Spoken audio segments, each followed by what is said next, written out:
Back again. Though, I will say, first thing, our weather has changed. You know, we're looking pretty good now. I don't think we're going to get, I don't think we got any of that below zero crap again. I think for the next at least 10 days, it's going to be pretty consistent in the 30s. So the snow is dropping. So I'm thinking I might fire up the stove in here today and start putting this motor together. Well, and I should work on that Volkswagen motor. Just finished that because if gas is going to be high, and Volkswagen is a cheap running machine. So I'll have to get that stuff too. But, you know, now it's warming up like I can. Okay. Back to Ukrainian nonsense. You know, they probably gave up on this whole fighter plane swapping around backfilling thing. You know, I love that backfill. But now they come up with a new scheme. They want to send in a bunch of the Soviet S-300 missile systems. Now, when this thing started off, Ukraine had like 100 of them, but I think they've taken out, I think the Russians have taken out like half of them. You know, because that's an older generation of the surface-to-air thing. So now, the scheme we've come up with is we're going to go around and try to get other countries to give us their S-300 systems that we will somehow, in theory, get into Ukraine, though, you know, they're a big truck-mounted thing going down the road. You know, if they know they're coming, odds are pretty slim they're going to survive. But I guess maybe that's not the theory. You know, maybe the theory is let them take them out. But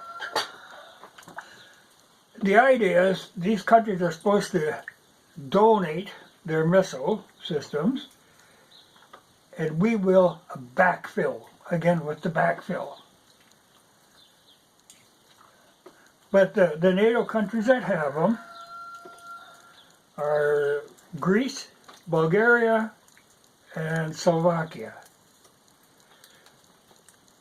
So we want, you know, when this shit is going down, we're telling them, let us have your stuff.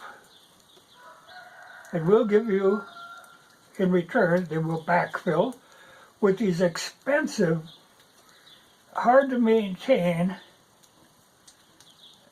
Patriot systems that they are not trained for. So basically, we would be leaving them completely defenseless. I don't know that they would go along with this. You know, like I say, these are the older generation. Turkey has the S-400s, and that's when they bought them. Oh, we got real pissy because we wanted to buy Patriot stuff, but they said, we want these. But that's where they got kicked out of that F-35 program, you know, and all that. You know, Turkey is NATO, but just barely. And I think if the shit really hits the fan, I wouldn't count on Turkey being on NATO's side. You know, they know us too well. You can't fool them that easily. So anyway, they're going to try to get these missile systems in there. So you better warn the neighbors, because like when this first started up, first thing they took out a couple Romanian planes that happened to be too close. They were NATO planes, you know, but Ukrainians are a little trigger happy. So they went down. Then I think they took down an airliner. shot down several of their own planes. The rumor is they might have shot down 2 Russian planes, but they're really not sure. But damn, they're dangerous neighbors to have. I think they've got a range of like 100 miles. So if I was in Poland, I'd want to be damn sure they were at least 100 miles away from me. They're it's just a bad idea all the way around, but we gotta.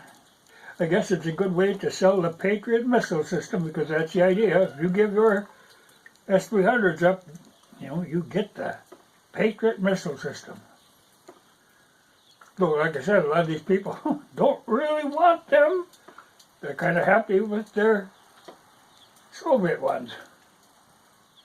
Especially, like I said, the S-400s, like India has a whole pile of them. And Turkey. But like I say, these S-300 are the older generation, and the Russians certainly know how to deal with them. They're not really an obstacle to them, but yet we've got to pour more of them in there. Yeah. We do strange things. Oh, speaking of strange things, there was something else I run across this morning that I thought was interesting. Facebook is going to run Australia's election for them. I thought, why God, how could they allow that to happen? Well, it's Meta, it's not Facebook in theory. But when you look at the mischief they got up to in our election, and look what we got left with, that's the last people you'd want involved in an election. And then Australia said, oh, come and run it for us.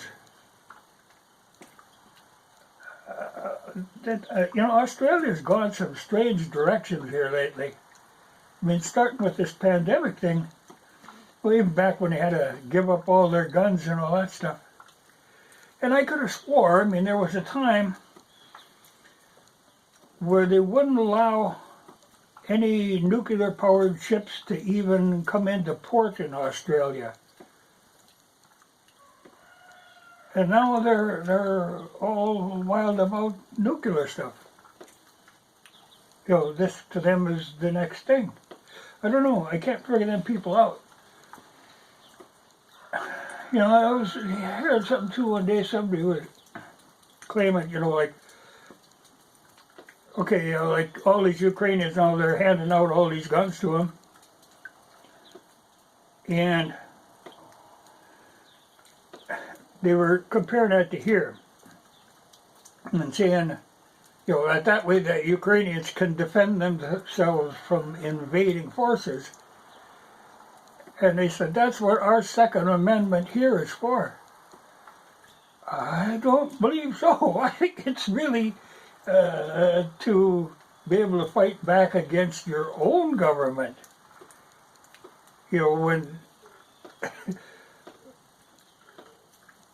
When your government gets to be tyrannical, which ours certainly is, that you have some method to fight back. That's what it was for.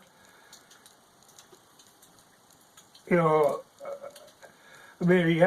could be used to repel some invading force, but really, like I say, I consider our government now that we have in power to be an occupation government. We have been taken over with this wild leftist bunch. I don't consider that our legitimate government. I certainly wouldn't feel any need to defend them from anybody. I'd love to have somebody come and rescue us from them. That's wild, though, that they thought that's... Because really, I mean, it was there to keep the government in hand. It wasn't there to be another arm of the government. Just it was a weird take on it that struck me as funny. But we'll see what goes down with this whole missile swap thing. You know, I mean, it sounds to me, it's like back when the Soviets were in Afghanistan, and we were pulling all kinds of dirty tricks to, you know. So we were supplying the tribesmen with British 303s. We were buying them from all over the world. We were collecting these old British 303s, giving them to these tribesmen.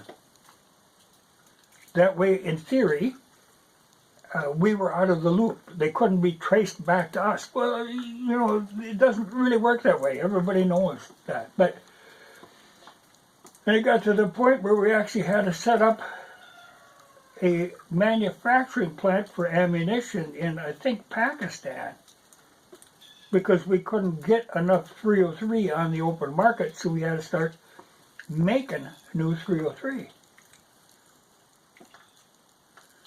But you know, everybody knew what was going on. I don't know how you can do something like that, like now, you know, borrowing missile systems from somebody else, and nobody's supposed to know about this, but yet everybody knows about it. But I guess it's that plausible deniability, but then we will backfill.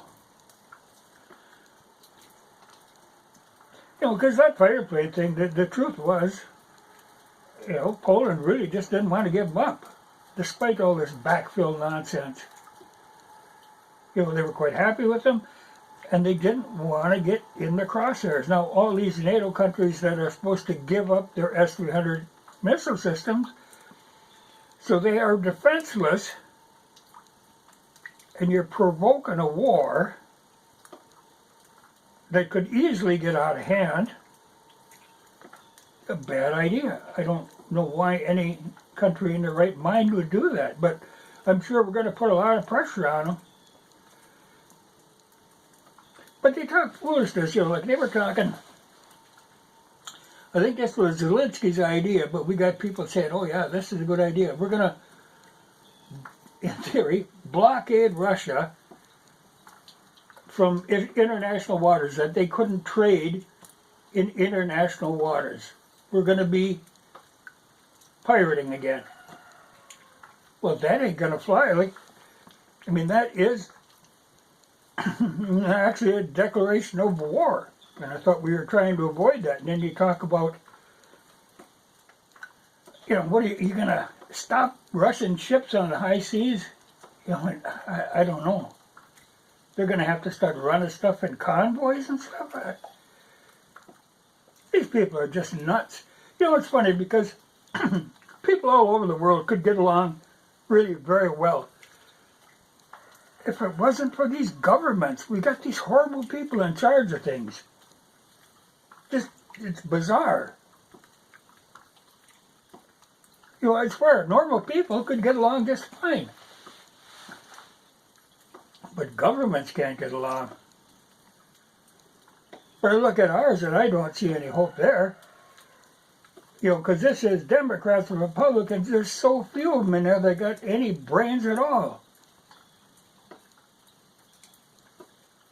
You know, where do you go from there? You're going to have to run, and I swear they could have done it last time, but you have to get an actual, honest to God, third-party candidate who makes some kind of sense and run them. I don't know why an independent couldn't actually win. People dislike both sides. There's nobody who can actually tell me, oh yeah, well, there are people who seem to think that Biden is doing a wonderful job. But there are crazy people all over. But at the same time, you know, when people always say, only if Trump was in there, God, everything would be fine. He's a nut, a narcissistic nut. You don't want him in there. You don't want him back. I didn't want him the first time around. At least he didn't get us into a war. But he ain't the guy. Well, I tell you, Rand Paul was the guy, but you damn fools don't have sense to do that. But or not, Ron Paul. Maybe Rand Paul. Maybe it's his time. He's enough like his dad. But I tell you, if you'd have got Ron Paul in, back in the day, we wouldn't be where we are now. That I can say for sure. Well, we'll see where it goes from here. But I know this is just going to be a mess coming up. This, the next election, this midterms, it's just going to be a horrible mess of corruption again. You got to clean that whole bunch out of there. Even the people, not the elected people, but the appointed people. They're horrible people. You got to find better people than that. There has to be better people in this world than what we have running things now. They're just incompetent and corrupt. Well, at least I see that, we put sanctions on all of the Russians. Well, Russia sanctioned a bunch back. So now Biden is sanctioned and Hunter is sanctioned.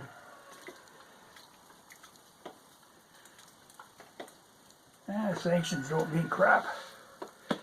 But they felt the need to, if they're going to sanction the Russians, better sanction them right back. I'm a little tired of sanctions, though. They can sanction me, I don't really care. I'll sanction them. We'll all sanction each other. But I swear to God, people can get along if you could just get rid of these governments. There's got to be a better way of doing this. But I have never seen such a display of incompetence as what we have running things now. They are not my government. Ah, well.